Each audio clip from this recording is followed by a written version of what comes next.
अस्सलाम वालेकुम, कैसे हैं आप सब लोग। आज मैं आप लोगों के लिए एक नई वीडियो लेकर आया हूं और इस वीडियो में मैं आप लोगों को ये बताऊंगा कि बहुत सारे लोग ये कह रहे हैं कि आजकल रियल इस्टेट का काम नहीं चल रहा है और बहुत सारे लोग ये कह रहे हैं कि रियल इस्टेट के काम में ही पैसा है, हमें रियल इस्टेट में आ जाना चाहिए।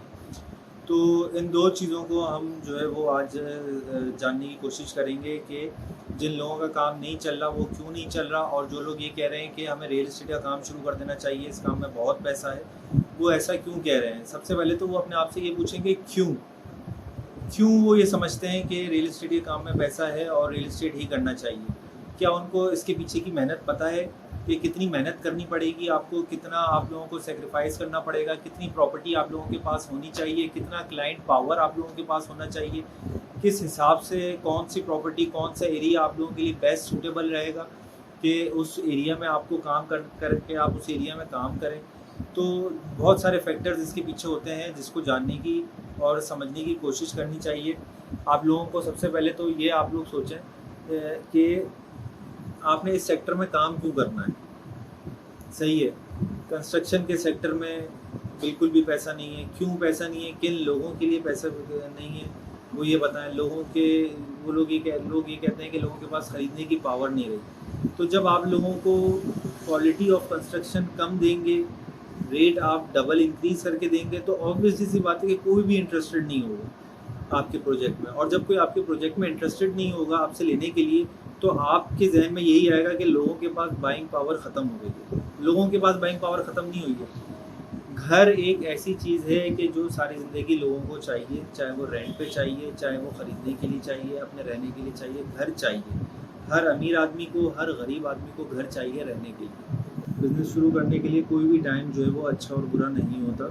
बिज़नेस हर टाइम पे शुरू किया जा सकता है, और ख़ास तौर से आज जो बंदा रियल इस्टेट या कंस्ट्रक्शन या किसी भी सेक्टर में कदम जमाएगा अपना, वो कल बहुत अच्छे उस पर खड़ा हुआ होगा, अपने बहुत अच्छे मयार पे खड़ा हुआ होगा, अपने बहुत अच्छे टाइम पे खड़ा हुआ होगा। कोई भी चीज़ ये कहना कि ये अभी राइट टाइम नहीं है कंस्ट्रक्शन के लिए या रियल इस्टेट की काम के लिए, ये बुरा है।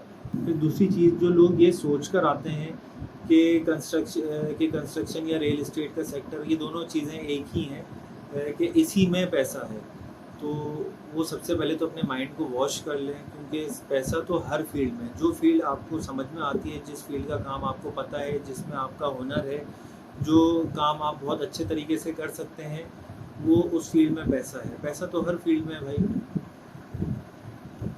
सही है, पैसा प्रिंटिंग में भी है, पैसा जो है वो इंपोर्ट एक्सपोर्ट में भी है, पैसा गाड़ियों में भी है, पैसा हर चीज़ में है। सही है, ये वो फील्ड है जिसमें आप ज़ीरो से पैसा कमा सकते हैं। रियल इस्टेट सेक्टर की बात कर रहा हूँ। कंस्ट्रक्शन में आपको लाखों करोड़ों रुपए का गेम है। फिर वो आपको पहले समझना पड़ेगा कि क्या उसकी टाइमिंग्स होती हैं, किस टाइम पे सेल किया जाता है, किस टाइम पे बनाया जाता है उसको।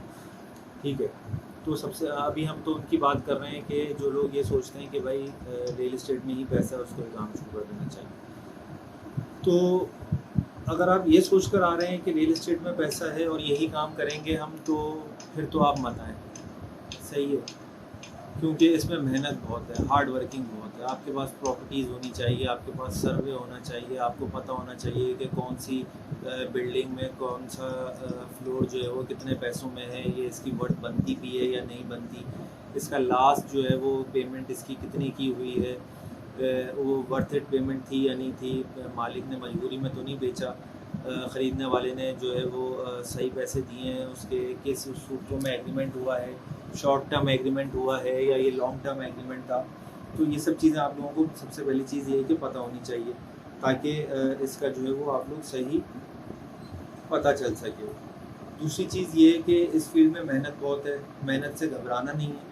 ठीक है ना, ठीक है, आप ये सोच कर आए हो कि रियल इस्टेट के सेक्टर में पैसा है, हम जो है वो रियल इस्टेट के सेक्टर से पैसा कमाएंगे, तो ये कभी भी आपने घबराना नहीं है। ये सोचिए कि अभी तक हमें पैसे नहीं मिले या अभी तक हमारा काम नहीं हुआ। जब भी आप इस फील्ड में एंटर होंगे, आपको कम से कम भी 7 महीने 6 महीने बहुत अच्छे तरीके से काम किया है, पहले कंस्ट्रक्शन फील्ड में रहे हैं या कहीं से नॉलेज ली भी है आपने, किसी कोई बिज़नेस बैकग्राउंड है आपका, या किसी रिलेटर के साथ आपकी अच्छी सलाम दुआ है जिसको आप पता है वो किस तरह काम करता है, तो फिर ये हो सकता है कि आपको 3 महीने 4 महीने लग जाएँ कोई डील होते होते, कोई काम होते होते। सही है, मेरा मशवरा तो ये है कि पहले आप किसी एजेंसी के साथ बैठें, देखें कि वो किस तरह से काम कर रहे हैं, वहाँ के लोग किस तरह से काम कर रहे हैं, वहाँ पे काम करने का तरीका क्या है, किस एनवायरनमेंट में काम हो रहा है, आपकी मर्ज़ी के मुताबिक चल रहा है, वहाँ पे नहीं चल रहा। फिर वो मिक्स एंड मैच करके डील्स होती हैं कुछ, तो उस तरीके से आप काम करें ताकि आपको पता चले।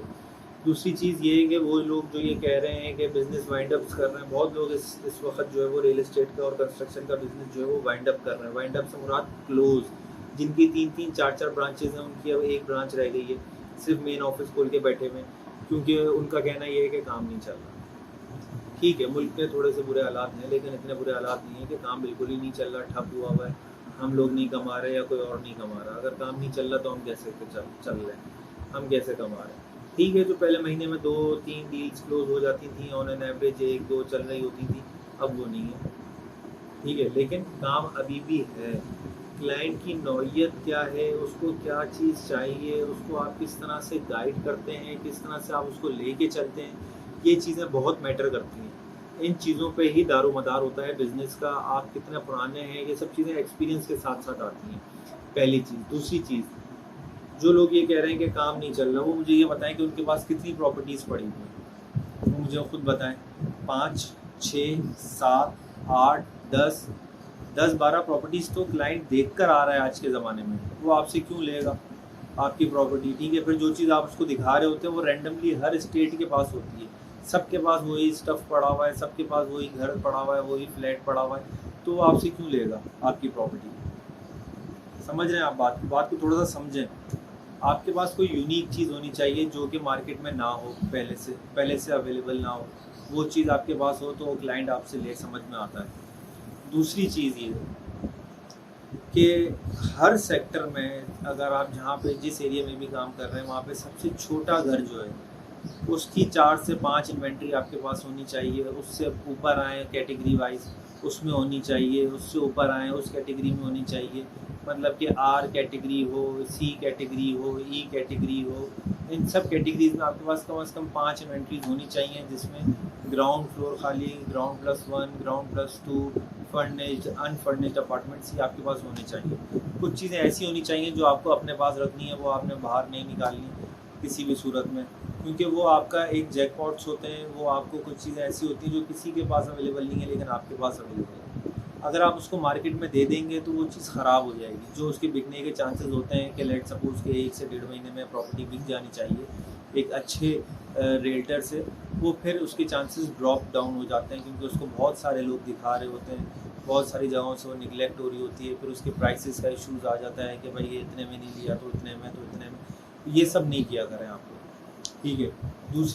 तीसरी चीज़ ये है कि भाई मार्केट का सर्वे करें। इस वक्त मार्केट क्या कह रही है? इस वक्त बाइंग मार्केट है, सही है। हर दफ़ा मैं तो खैर ये पहली दफ़ा वीडियो बना रहा हूँ, लेकिन बहुत सारे लोगों से मिलता हूँ, मैं उनको समझाता हूँ कि ये बाइंग मार्केट है, सेलिंग नहीं है। कोई भी चीज़ अगर आप सेल कर रहे हैं तो आप ये मत देखें कि मैंने 5 साल पहले जो है वो इतने का लिया था तो अभी वो इतने का होना चाहिए। बिल्कुल होना चाहिए था वो इतने का, लेकिन इस वक्त वो मार्केट ही नहीं है इतने की, तो वो कैसे होगा इतने का? सही है ना। अब तो मार्केट आपको पता है कि ड्रॉप डाउन हो रही है, गोल्ड में पैसा जा रहा है, बहुत सारी चीज़ों में, लेकिन अब आप देखेंगे गोल्ड का रेट नीचे आ रहा है, पैसा वहाँ से भी निकलेगा। गोल्ड जब डाउन होता है तो प्रॉपर्टी इंक्रीज़ होती है। और अभी जो है पूरी उम्मीद मुझे ये है कि अभी इलेक्शंस होंगे, इलेक्शंस के कम से कम भी 6 से 8 महीने के अंदर अंदर प्रॉपर्टी जो है वो ग्रेजुअली इंक्रीज़ बहुत ग्रेजुअली इंक्रीज़ होनी शुरू हो जाएगी। क्योंकि कराची की मार्केट के साथ एक मसला ये रहा है कि कराची की मार्केट बहुत तेज़ी से ऊपर जा चुकी है। अब वो बहुत तेज़ी से जो ऊपर गई है वो नीचे आई है, वो अभी पिछले 3-4 सालों में नीचे आई है और अब उसने स्टे लिया है नीचे आके, तो वो जाएगी। नाउम्मीद नहीं हो, काम से नाउम्मीद नहीं हो, आपके पास होल्ड होना चाहिए। इस टाइम भी अगर आप बैठे हुए हैं मार्केट में, सही है, तो आप याद रखिएगा कि जब मार्केट अच्छी चल रही होगी तो सबसे ज़्यादा नाम भी आपका होगा, सबसे ज़्यादा आवाज़ भी आपकी होगी, लोग आपको देख के अपना ट्रेंड बनाएंगे। तो आपको अभी इस वक्त मार्केट में स्टेबल रहना है। सही हो गया, सेलिंग की मार्केट नहीं है। जो भी बंदा क्लाइंट जो भी मेरी जो सुन रहा है, जिसको घर बेचना है, वो ये बात अपने जहन से निकाल दे कि मैं उसकी 1 करोड़ की डिमांड करूँगा तो वो 1 करोड़ में जाएगा। वो नहीं जाएगा 1 करोड़ में। वो आज से 4 साल 5 साल पहले जो वैल्यू थी या 3 साल पहले जो वैल्यू थी वो उस वैल्यू पे जाएगा, अनटिल एंड अनलेस कि आपने उसके अंदर कोई एक्स्ट्राऑर्डिनरी काम किया हुआ हो, एक्स्ट्राऑर्डिनरी उसको वेल मेंटेन किया हुआ हो, आपको जल्दी नहीं है बेचने की, तो फिर वो एक अच्छे पैसों में जा सकता है। लेकिन आज की मार्केट के हिसाब से अगर कोई चीज़ 1 करोड़ रुपए की होनी चाहिए थी तो जो उसकी बाइंग और सेलिंग हो रही है वो ऑलमोस्ट 80 to 85 लैक्स में हो रही है। ठीक है, जो 2 करोड़ रुपए की चीज़ है वो 180 175 इस तरह से हो रही है, जो वेल मेंटेन्ड मैं आपको बता रहा हूँ। ठीक है, अब सबके हालात आपके सामने हैं, चाहे वो बैरियर टाउन है या वो DHA सिटी है, वो नया नाज़माबाद है, वो कराची का कोई सा भी एरिया है, लाहौर है, कोई सी भी सोसाइटी आप उठा के देख लें, सब डी वैल्यू हो चुकी हैं। उसकी वजह ये है कि वो ऑलरेडी अपनी वैल्यू से बहुत ज़्यादा इंक्रीज हो चुकी थी। तो बहुत सारे लोगों ने जो हमारे कहना तो नहीं चाहिए कि गवर्नमेंट के लोग हैं, बड़े अहदेदारान हैं, बड़े लोग जिनके पास पैसा ज़्यादा है, उन्होंने मार्केट में लैंड्स में, होम्स में, प्रॉपर्टी की सूरत में मार्केट में पैसा लैंड करा है अपना। तो जब इतना बड़ा पैसा लैंड होता है तो इंक्रीज़ जो प्राइसेस जो होती हैं वो बहुत तेज़ी से इंक्रीज़ हो जाती हैं, फिर उनका ड्रॉप डाउन होना बहुत मुश्किल होता है। तो ये है कि उतने पैसों में तो नहीं आएगी वापस, लेकिन ये है कि इस वक्त 30% 25% मार्केट जो है वो लेस हो चुकी है, आप माने या बात ना माने। ठीक हो गया। तो ये थी छोटी सी नॉलेज जिन जो लोग काम शुरू करना चाह रहे हैं या जो का लोग कह रहे हैं कि काम नहीं चल रहा उन लोगों के लिए। तो उम्मीद है कि आप लोगों को अच्छा लगा होगा। कभी भी डिसअपॉइंट नहीं हुए, उम्मीद के साथ रहें, अपनी बहुत सारी दुआओं में मुझे याद रखें। मुझे दें इजाज़त अपनी बहुत सारी दुआओं के साथ। फिर मिलते हैं एक नई वीडियो के साथ। जब तक के लिए अपना, अपने घर वालों का, अपने गिरदो नवा में लोगों का बहुत सारा ख्याल रखें। खुदा हाफिज़ व नासिर।